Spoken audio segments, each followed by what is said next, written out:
And basically, I took all of the money that I had, which was about $1,000, and I plugged in my card information to this very sketchy website. Now, the thing is that by the time the Game Boy actually came, I basically had kind of burned myself out from making Pokemon videos. My GPA is going to fall, 10%, and I am trading that for 100 YouTube video views on a Pokemon series. What the hell? On average, the human brain contains just over a liter of juice. And for this show, I'm going to use every last drop. Welcome to Brain Juice with Noah Chrysler. That's me. I want you to get it. I want you to understand. I'm doing the best I can, but not as good as I want to be. I just want to get it.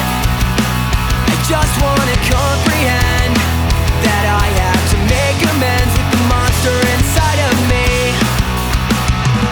But I keep forgetting things I need to know.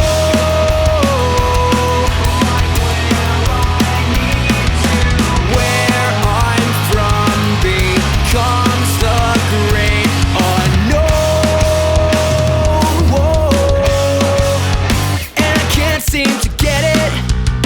Ladies and gentlemen, welcome to this episode of Brain Juice with Noah Chrysler. That is me. Guys, today we're going to be talking more about failures from my life, things that I've messed up in the next installment of this failure resume series. And if you didn't watch the first episode of this, basically I'm going back through my entire life and finding things that I consider to be like professional failures of mine. Things that I started that didn't go and end the way I wanted them to. Times in my life where I tried to do something and it didn't work out. Professional relationships that didn't necessarily go the way that I wanted them to. Oftentimes because of my own mistakes. Yeah, I'm re-recording this because I recorded this once and I watched the recording back, and I am clearly terrified during the recording. I'm terrified and anxious, and as a result, I'm super, I guess the word I want to use is punchable. Like I want to punch myself in my own stupid face, because instead of bravely saying, hey, this is how I was feeling in that moment and being honest about those things, I instead am like hiding behind this character of like being a clown and being like, hey, it's quirky. This is so funny and quirky. And it's like, there's nothing funny here about that story. That seems like a traumatic experience. And you're trying to mask it with humor. And it was very anxious watching it back. Yeah. That said, I've got other people working on this project with me. Thank you to those other people for doing that with me. And I think that's a good thing because it makes me feel like I need to. I think in the past that would have made me be like, okay, maybe we just don't post this. Maybe I just delete this footage and never use it again, and just abandon the idea. But now that I've got people working with me on this, thank you for your help so much. I realized like, okay, cool. Like, I'm just going to take another run at it. Yeah, it's going to take a bunch of time, but I'm going to take another run at this and try to do a good job, right? Because I don't know. This project, something that you need to understand is that if I am a little punchable during this, it's like this project scares the shit out of me. This scares the shit out of me. And that's why I think it's meaningful, right? I tend to pick projects to work on that scare the shit out of me. Things like with like a lot of gravity to them, because that's what I find meaningful. And this, I think, is meaningful. And I don't know, we haven't posted the first episode yet, but even just reflecting on those experiences, I think has been very good for me. I hope to continue the trend with this video. And if I am punchable during this, please know that this is not easy for me to make. And so feel free to judge. Let's see your every mistake I've ever made video and see if it's any better than mine and see how you feel. And that's a joke. I mean, this is not every mistake I've ever made by a long shot. This is a imperfect list, and it's just stuff that I feel like I'm somewhat comfortable with sharing. Because I have been able to reflect on these things, and I think that they are valuable stories. And if somebody is experiencing these things themselves or situations similar, right, I think it would be cool to offer them my insights if they're in the midst of these problems, right? It'd be cool to offer my insights looking back, right? Anyway, here we go. This is also the college section of the failure resume series. These are failures that specifically happened to me in college. Not happened to me, I suppose I happened to them. We happened to each other. I caused them to happen for most of these. All right, the first failure that I want to talk about from college is selecting a college. When I was 17, 18 years old, I was very, very afraid of the college selection process. I was terrified of the idea that if I made the wrong decision, they were going to strap me into a cubicle for the next 40 years, and they were going to hook a bunch of tubes up to me like I was in the Matrix, and they were going to suck out all of the joy and spontaneity and like charisma from my soul.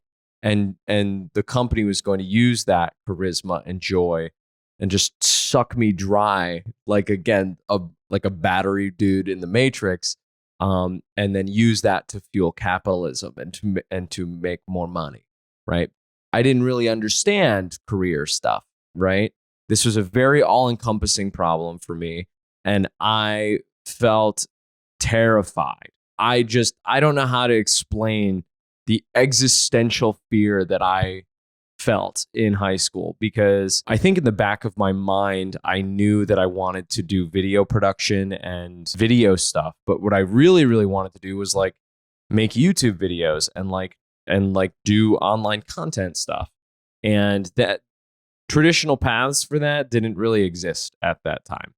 I could have done something like movie production, right? I could have gone like the film route, but like making it in Hollywood or in the film industry seemed like a not real prospect at the time. And none of this was going on out loud. I was not talking this through with anybody, right? My parent, and to my parents' credit, they tried. My mom brought me around to a couple different schools, and they were doing their best to try to prepare me to select the college. But I was very, very, very scared. And, high school was kind of tough for me too. And I felt like I had kind of built this identity in high school that took me 4 years to build, right? And I had built a network of friends and like not just an identity for myself, but an identity for how I felt like the people in the school related to me, right? And conceived of me. And I really loved that identity. Right. I loved that person, that version of myself that I was. And I didn't want to, and it sounds pathetic, and it might be, but I didn't want to lose that. And so the idea of I'm going to go to college and have that identity go away and deal with a bunch of problems and emotions that I don't know how to deal with is crazy. Right. The idea that I would go to my parents and say, hey, I want to make YouTube videos, when they genuinely did not understand the opportunity at all. They did not understand that like people actually for real made a living making digital content.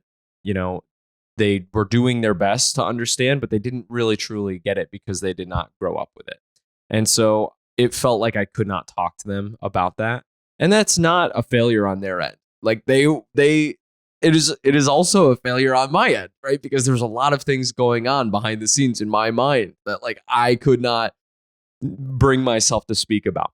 So anyway, whatever. I go tour a bunch of schools and I'm terrified and I'm like, I don't really want to go here. I remember going to we went to like SUNY Albany and I was like, oh, this place sucks, right? Because it was very I think almost like clinical, right? Like not clinical, but like they had these like Greek columns and shit. And I was like, I don't think I'm going to be a Greek column dude. Like that's not my vibe. And I remember I went to an overnight retreat at the Rochester Institute of Technology. The school was like an hour away from where I grew up, and I was like, this is great. And the overnight retreat was really, really fun. There was like a bunch of people that were very friendly, and there was a bunch of games. And I remember like I made friends at this overnight retreat, right? I made a bunch of friends and it was really cool. And there was a pretty girl that I made friends with, and she was cool. And I just remember having a very nice experience at this overnight thing. And I'm like, okay, fuck it. I will go to this college. You might hear this story and be like, well, that's not like a failure. You chose a good school. And I did choose a good school. ultimately, after my 4 years at RIT, I really loved it, right? And I made the most out of it. And I don't regret it for a second. But when in my first year at RIT, I remember it was like the biggest failure I had ever had.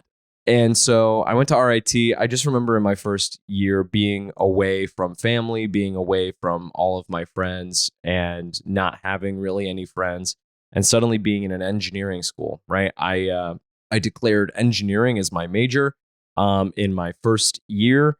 And because my dad was a mechanic and I was an Eagle Scout, and I kind of grew up building stuff. And I, on some level, I loved like the building aspect of engineering, the idea that you're going to work on a project and then design something to solve a problem. I loved that concept. But I started to meet my classmates. I started to meet people at RIT. I remember I was so scared of the college selection process that I did not do my housing application correctly or on time.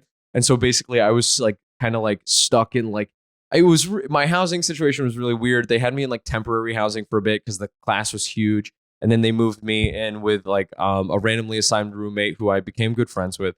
But it was an isolating experience. And I remember in my first couple of days there, I met this kid and I was very, very excited, ready to meet new friends, very, very like, everybody's like, oh, college is the best 4 years of your life, or at least at that time they were. I don't know if that messaging has changed, but so I'm like, cool, this is going to be the best 4 years of my life. But I go and I talk to this kid, and it's the Rochester Institute of Technology. The thing that you need to know about the Rochester Institute of Technology, two things really. It's predominantly a male student population, and it's a very, very nerdy school. Okay. And so I go up to this kid and I'm like, hey, what's up? And I'm chatting and being myself and being a clown because like that's who I am.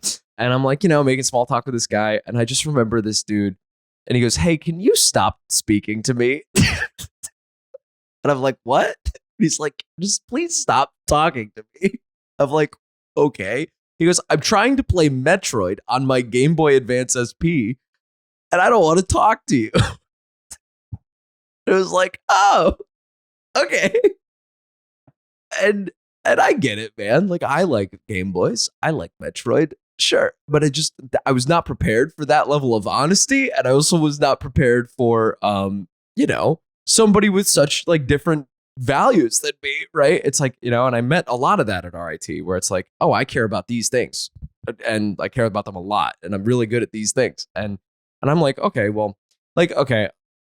In my first year, I kind of felt like in my first take of this, I said I kind of felt like a liberal arts alien on a planet filled with people who were, engineers, like math people. I don't know. I just remember feeling very alone and isolated during that time. And I was also doing some of the most difficult work that I had ever done in my life. I remember I took Calc 2 in my freshman year because I did Calc 1 in high school. I was taking Calc 2 in my freshman year of college, and I took Calc 1 in high school. And my Calc 2 teacher was like, English was not his first language, and he was not very skilled at English. And I just remember doing some of the hardest work I had ever done in my life from one of the worst teachers that I had ever had, and just struggling the entire time because calculus, I don't know if you know this, but calculus isn't necessarily easy. And so I'm doing my best to try to do this. And that's not the only class I'm falling on my face at. I had never taken statistics. And so I was also in the statistics class. And I just remember like really deeply struggling with statistics. And up to that point, I really had never struggled academically. That was a new concept to me. And later in my life, I understand now that I have attention deficit disorder. And so like, the idea of like sitting down and studying or sitting down and reading and learning from a textbook is absolutely like a very big challenge for me. But I did not understand that at the time. And I just, and so instead of verbalizing those problems, talking them through with people, building strategies to attack them or whatever, I just internalized this idea that it's like, okay, cool. Like, I think I'm just an alien. I think there's something wrong with me. And I'm very depressed and I'm very alone. And I remember going back home after partially through my freshman year, and I was talking to my mom, and I'm like, Mom, I've made a huge mistake. I hate this place. I'm alone all of the time, and I am bad at the work. I'm not cut out for this, and just feeling like a huge sack of shit. And my mother, bless her heart, bless her soul, I love her so much. She really was like, this is not good at all. What happened to my son? My son is not this person who is sad all the time. And she's like, okay, then like either we change majors or we transfer schools, or you know what, man, like if you really hate this, I believe in you enough that like I have faith that you're going to do something cool with your life. And if you want to just drop out and come home, you can do that. And I really appreciated that. Thank you, Mom, for that, because I realized it's like, okay, cool. Like, you know, whatever I choose here, I've got somebody in my corner backing me, right? I've got some help, which took some of the pressure off, right? Because I think I felt like I was railroaded into this decision, right? It was like, I have to do this. It has to go this way. And if it doesn't go this way, then I failed and I'm just going to like explode, you know? But like when she was like, no, hey, I'm here. If you want to fucking nuke this and walk away, let's do it. You know, we like, you've taken some loans, we fucking spent money on this. Like, fuck it, dude. Like you can nuke this and walk away, and we'll deal with that problem when we get there. And once I realized that she was, and she told me that her parents had done the same thing for her when she was going to school to get an education degree. She had the same conversation with her parents, and so she did the same for me, and I really appreciated that. And so I realized it's like, okay, cool. Like there's more. It took the pressure off. And suddenly it was like, okay, and I go, no, Mom, I'm not going to drop out. You know, I considered transferring schools, but I'm like, okay, how can I just like make the best of this? And so what I started to do is I started to deal with the actual problems, right? First, I realized I don't think engineering is for me, right? Yes, I enjoy the ideas of like working on problems and building something to solve the solution. I think that's a really, really cool idea. But like, I mean, I'm not much of a, like, I never did any coding or anything. So like comp sci, like computer science stuff and like computer engineering was kind of out, right? Information systems was kind of out for me. You know, mechanical engineering. I met engineers. That was another thing. My dad took me to like, he was like networking with some of his colleagues, and he took me to a couple businesses where like, you know, I met engineers working on engineering problems. And I just remember walking around these buildings thinking to myself, this is my worst fear come to life, is this building. like the idea of like working in, you know, I don't know. It just was awful to me. I just met these people and I'm like, I am nothing like these people. You know, these people are nothing like who I want to be. You know, and so I just realized it's like, I don't know. And there's this fucking stigma and like joke at RIT where it's like, oh, like, you know, look at the business students. Like those are the engineers that weren't smart enough to be engineers. And sure, like go ahead and do the meme. Like I am the meme. Sure, for sure. But I just realized that it's like, that was such a better fit for me, right? It's like, I am a social creature, right? I am not somebody who, I don't know. My cousin, Brandon, who's editing this, was able to, like, he fucking nailed it. He fucking killed it, right? But, like, Brandon is not as, I don't think Brandon, and you can cut this if you want to, buddy, but, like, he went to RIT, he was an engineer, and he nailed it, right? Like, I think he did really well. He got incredible grades. And I don't think he's as extroverted as me. Right. I think that like we have different skill sets. And so he was able to excel, and where I struggled, he excelled in this thing. And I just realized it's like, okay, cool. Like, I don't think I'm cut out. I'm not cut from this cloth. I'm a different person. I am a liberal arts alien on a planet filled with engineers. This is very strange. And so, after my mom was like, you can drop out if you want to, then it was like, all right, cool. I can go, and I'm not going to drop out. So let's change majors. And I found the business college eventually. I jumped around. I was like an undeclared major for a little while. And then I started taking some business courses in Saunders. And I eventually came onto new media marketing. was basically the closest thing that I felt to how to make content on the internet a career, right? I thought that was an interesting concept. That was the closest thing to what I actually wanted to do, right? And I started to get very like real with myself about like, what is it that I want to do? What am I actually skilled at, right? So yeah, I did new media marketing in the Saunders College of Business. The other things that I did was like I tried my best to make as many friends as I could, and I did that via the same avenues that I did that in high school. I joined a bunch of organizations and activities. Right, I got involved with RIT Acapella. I got involved with RIT Improv. And through those two organizations, I made dozens of friends, and it was awesome. And I've made lifelong friends through those organizations. And also the place in that social network allowed me to feel more confident in my identity. And so that allowed me to make friends outside of both of those organizations. And soon I had friends all over the school, from staff members to other students in different programs and things. And that was huge. That was really huge. So I had a major that aligned, I felt like, with my natural strengths and what I wanted to do, what I actually wanted to do with my future, right?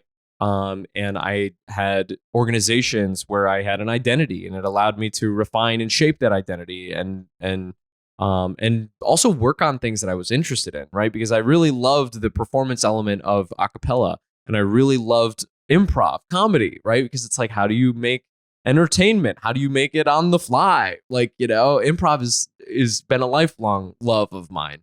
From my original summary of the original recording I made of this, it says fear-based decisions can lead to misalignment, but also offer opportunities for growth, right? I don't know. I reflect on this story now, and I realize that like this is not a failure. This is just like growing, right? Like this is just like in improv. Funny enough, in improv, there's this idea of yes and, right? Where it's like sometimes writers, if you're writing anything, I think that you want to do the best thing. You want to take the best path. You want to make the best creative decision, right? And in improv is about you don't have time to make the best creative decision. There's an audience there, and so you just need to make a creative decision and not worry about the quality of the creative decision. Just make it. Just make the decision, right? Because just make the decision. And if it's bad, then you can just kind of like navigate, bad. What is bad, right? Bad is dumb. So just like make a decision, and then yes to your first instinct, and embrace it, right? Yes, I accept this thing, and I'm going to make the best of this situation, right? Build the plane in the air, jump off the cliff, figure it out on the way down, right? There's no perfect solution. There's no perfect decision. Go ahead and make a decision, and then try to make the best of it as you live your life. And that was my experience in college. And as you hear more about my college experience, I think it will become clearer and clearer that like I really did make the best of it. But to say that it was a success the entire time is completely and totally incorrect. I was scared shitless. I chose a major. I did not understand myself at all. And I chose a major out of fear. And for the first 6 months to 8 months in college, I was alone. And I had some friends, but like I just felt by myself all the time. And I felt misunderstood. And I was doing work that I just was so far beyond my abilities because I didn't know how to study, because I was smart enough in high school to kind of just like fucking riff through my way through a test and get an 85 and be like, fuck it, good enough, right? You can't really riff in college as much, right? The Scantrons don't really love riffing. So that's the first part. I'm going to take a break for a second and collect myself for part 2 of this.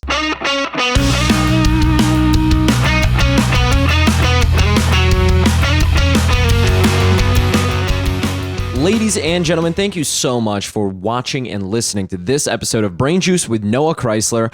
Guys, there's a few ways that you can help support this show. Some of them are free, some of them are not. Here we go. The first thing that you can do is like the video. That helps us out a lot. It tells the algorithm, hey, people are liking this, engage with this, and push this, please. The next thing that you can do is leave a comment on this video. Tell me about a time in your life where, you felt like you were at the end of your rope and you felt like you were gonna not continue. And then tell me about the person that was there to help you deal with that. For me, that was my mom at that time in college for me. I don't know. That's what I want to know about. Post it in the comments.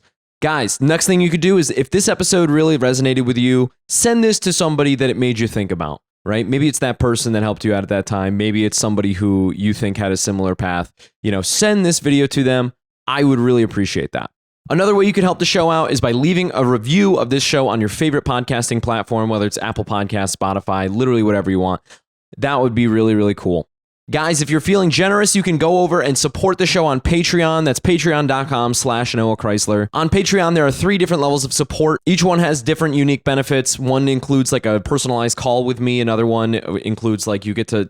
I think what we're going to do is we're going to make this wall right here. We're going to make this like headshots of all of the Patreon supporters if you want that. Or if you just want to put like, I don't know, like a meme on this wall. Like you could, if you support the show on Patreon, you will be on this wall, I think. That's what I want to do with that wall. If you support this show on Patreon, where does your money go? Great question. Thank you for asking. I have a bunch of talented people who are helping me put this show together. They are awesome. Okay. And so your money is going to go directly to them. Right now, I'm working 2 different jobs to basically pay those people and help fund this project. And your help could help me fairly compensate those people and pay them for their time and pay them for their incredible creativity for this project. That team includes, but is not limited to, Kurt Malidi. Kurt is an incredibly talented video editor, motion graphics, and VFX artist. You can hire Kurt for all of your projects by sending him an email at kurtmalidi@gmail.com or by visiting his website, kurtmalidi.com. His website is amazing. Go check it out. Also, my cousin Brandon Chrysler. Brandon is an aspiring audio engineer who masters the audio for this show and makes everything sound fucking crisp. Brandon's also the business manager for the project, right? So he's basically in charge of making sure that if you contribute to this project, your money is spent and allocated and invested in the wisest way possible to help compensate collaborators for this show. You can hire Brandon for podcast editing or music mastering by sending him an email at brandonleechrysler@gmail.com. Thank you also to Laura and Carla Nunez for creating shorts for this show. They specialize in post-production services, including color grading, audio mastering, visual effects, and editing. You can hire them for your next project by emailing info@clickpostcorp.com. That said, the best way that you can continue to support this show is just by continuing to watch and listen. Your attention is the most valuable asset humanly possible. So thank you so much for watching. And now, back to the episode.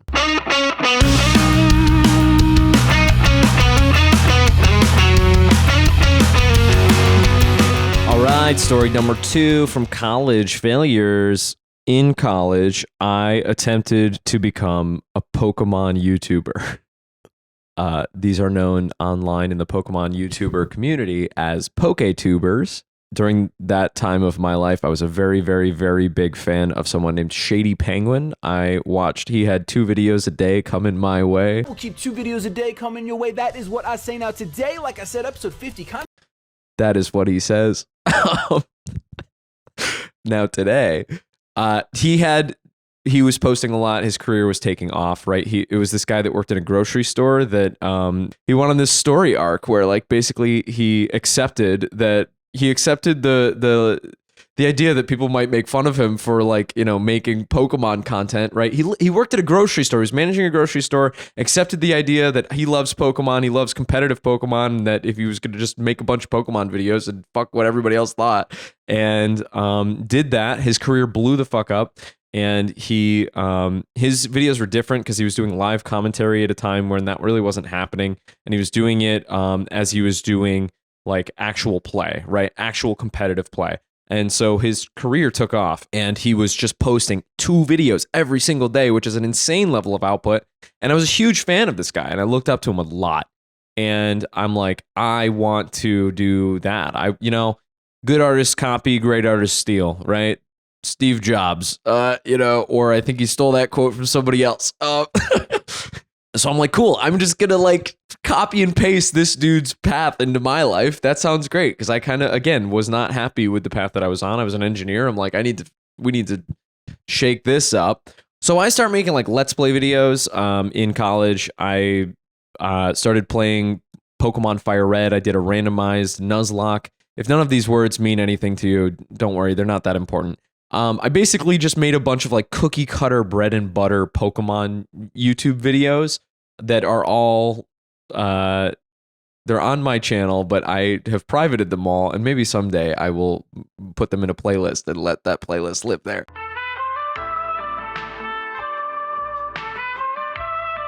But basically just like a lot of very cringy Let's Play videos where I was making Pokemon content. Hey guys, what up? Welcome to our first ever Pokemon Randomizer Nuzlocke Let's Play. We have a lot new. We have new people in the audience from Reddit.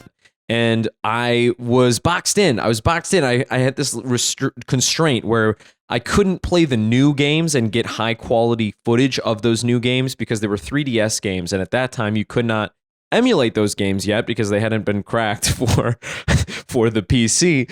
And you wanted to play online, right? I was like, I want to be Shady Penguin, so I wanted to play competitive online, doing live commentary. And the only way to do that was to get a modified Nintendo 3DS that had a video capture card inside of it. And that way you could get high quality video footage of your video game from the game system. And you could play the newest games. You could play online competitive. And that was going to be my, competitive advantage, right? And so I remember... but the only problem is that getting a Nintendo 3DS with a modified capture card in 2015 was a very difficult thing to do. And so one of the only avenues to do that was to A, do it yourself, or B, go and get a pre-built from someone in Japan who had basically homebrewed this thing together. And I didn't really have much of that hardware experience required. I wasn't very good with a soldering iron. So I was like, I don't want to mess this up and destroy a couple $100 3DS. Let me get one. So I remember I took all of the money that I had ever saved. I was working as a barista. I was working for, I would work summers at a summer camp where I taught swimming lessons. And I would also teach swimming lessons every Saturday morning at the aquatics center at RIT. And basically, I took all of the money that I had, which was about $1,000, and I went on this very, very, very shady website. And it was Japanese, and it was very poorly translated. And it was a Katsukitty Capture Card 3DS. And so I went on to that forum or website or whatever the hell. I just remember it feeling very, very sketchy. And I plugged in my card information to this very sketchy website. And I ordered a $1,000, which was the most money I'd ever spent on anything. Well, I guess I made a college decision, which is kind of gross. I think it's kind of gross that we put this decision on 17-year-old children to be like, hey, pick a school that you're going to go spend $100,000 at. That's kind of nuts. But anyway, I buy this thing with all of my savings, and it doesn't come in the mail. It takes a while to get there, right? And I'm like, and about a month and a half after I make this order, I'm like terrified. I'm like, oh my God, I just flushed $1,000 down the toilet. I flushed my life savings down the toilet. What do I do? What do I do? Oh my God, I'm terrified. And so after a few emails and stuff, the thing finally arrives, and it's really cool and it works really well. And Pokemon Sun and Moon, I think, had just come out, and so I go to like the midnight launch of that, and I get the game, and I do a Let's Play series of that. Now the thing is that by the time the Game Boy actually came, I basically had kind of burned myself out from making Pokemon videos, right? I was making video after video. Hey folks, what up? Hey folks, what up? Hey folks, what up? Hey folks, what up? Hey folks, what up? Hey folks, what's up? Hey folks, what up? And they weren't doing very well, or at the time I thought they weren't doing very well, right? I was getting 50 to 100 views on these videos, and I was like, this kind of sucks. I'm putting in so much effort and time into this, and nobody seems to really care about this, and whatever. And I got down on myself, and I kind of burned myself out from doing that in the course of like 2 months or 3 months, because like that's... in my college brain, I was like, this is a long time. 3 months is a long time. 3 months is nothing. 3 months is literally nothing. 3 months is a fart of time. And I just remember being in that moment from my life and saying, why are people not watching my videos, right? That plagued my mind, right? And honestly, that is if you're trying to make it on a platform, if you're trying to make it on TikTok or Instagram, like, you know, I think that we hate getting to that point where you're failing, right? I think we hate failing. But that obsession, when you think about it, right? The way you solve that problem is by falling on your face. I really believe that, right? Because I remember making all of like Pokemon video after Pokemon video after Pokemon video and getting like, and a lot of them did get 50 to 100 views, but some of them would get like 10, right? And it's like, I spent so much time making this thing that got 10 views. What is wrong with this, right? Like, what the hell? And a couple things were wrong with it. And I slowly started to learn, right? I slowly started to learn about content strategy, right? It's like, okay, well, you know, of the population, what percentage of the population is going to be interested in a video about me playing Pokemon, right? I don't know. I don't know what the percentage is. But I can tell you that like the slice of that is a slice of the pie. Now, that said, you know, the internet's a beautiful place. Like, you know, if you get really very specific and you're like the best in a niche, like you will attract attention just because you were the best in that niche. But in order to, you know, have like, but basically selecting a niche, I don't know. I basically, at that time, the conclusion that I came to, I don't know if I would agree with it nowadays, but basically at that time, the conclusion that I came to was, this is too niche, right? Like I want to make something that like somebody older than myself could enjoy, but also somebody who's not interested in video games or Pokemon as much as me, right? They can also enjoy. And if somebody was not interested in Pokemon, they could not enjoy that video in any regard. So basically, I started to pivot away from this content niche that I'd kind of pigeonholed myself into, and it inspired other projects for me. And basically, I started a project directly after that was inspired kind of by this channel called the RIT Newsman. Hey folks, what's up? My name's Noah Chrysler with the RIT Newsman, and this is Spring Fest 2017. And that project was very, very successful, and it's also on this failure resume because there are some things that I really beefed really hard with that. Also, in this time, I was doing college, right? I was in 2 clubs, taking a full course load, and trying to make like 3 videos a week and publishing them to YouTube, right? And it was absolutely brutal. And the videos, like, you know, these were really impacting my life in a major way, right? Like my grades were not great. And I'm like, why am I fucking over my college to make these videos that aren't even getting views? Like, this is insane. This is an insane trade-off to make, you know? You know, my GPA is going to fall, you know, 10%, and I am trading that for 100 YouTube video views on a Pokemon series. What the hell? It was just a bad equation. Like, it was a bad trade. And so I'm like, how do I make this make sense? How do I make this make sense? And so it made me start the RIT Newsman, which was a much more successful project in, you know, conventional success terms. But yeah, I don't know. If I was to talk to that guy, if I was to like think back to that time and talk to that guy, it's like, dude, hey, like 3 months is really not much. You know, but like all of the thoughts and feelings in your brain are valid, right? But you know, like patience is really key, right? The people that you're comparing yourself to, they are in different points in their lives, right? You are comparing yourself to people who are at different points in their careers, and you don't understand. You don't have a very high resolution understanding of what their life is like behind the scenes, right? And so you're comparing your outcomes as you alone in your room making videos on your computer the best you can, you know, basically stealing ideas from other people and then repurposing them to make your cobbled together thing. Like dude, like you're comparing yourself to somebody who is at a totally different place in their career and place in their life. So A, stop doing that, and B, just focus on making the next video, right? Just focus on making the next piece and getting just a little bit better, right? You don't have to have all the answers right now. You don't have to have all the answers right now. All you have to do is make the best thing that you can make right now. And I did that. I was doing that. So that's a good thing. It's both a failure because today I'm not a Pokemon YouTuber, but it's also a success because it informed me and again laid the foundation for what I think my career ultimately has grown into, and which is something that I'm happy with. To go back to the market thing, though, I mean, there's that Japanese phrase that I like called ikagi, right? Where basically you try to find an intersection of what you're passionate about, what the market finds valuable, and what you are naturally skilled and predisposed to be good at, right? If you can find that thing, that's where like all of the money and success in your life will probably be, right? And so try to do that. Try to find that way that you can uniquely contribute, right?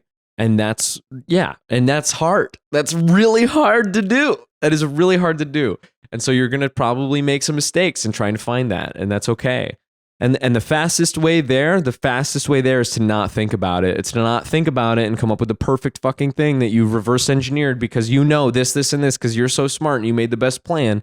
That is not the right way to do it. The right way to do it is to make something and try again and try again and try again. And as it sucks less and less each time. You can fuck it up like 1,000 times and nobody, like, you know, and some people are going to be like, you suck. And like, that's true. Like, you know, but like, who cares what they say? Like, who cares? Let me suck. Okay. Let me cook. Like, you know? Thank you to Second Suitor for the use of our theme song Get It off their 2018 album Safe Space. Make sure to go check them out on Spotify. Also thanks to Brandon Chrysler for editing this show. I want you to get it, I want you to understand. I'm doing the best I can, but not as good as I wanna be. I just wanna get it, because it will manifest. I'm not getting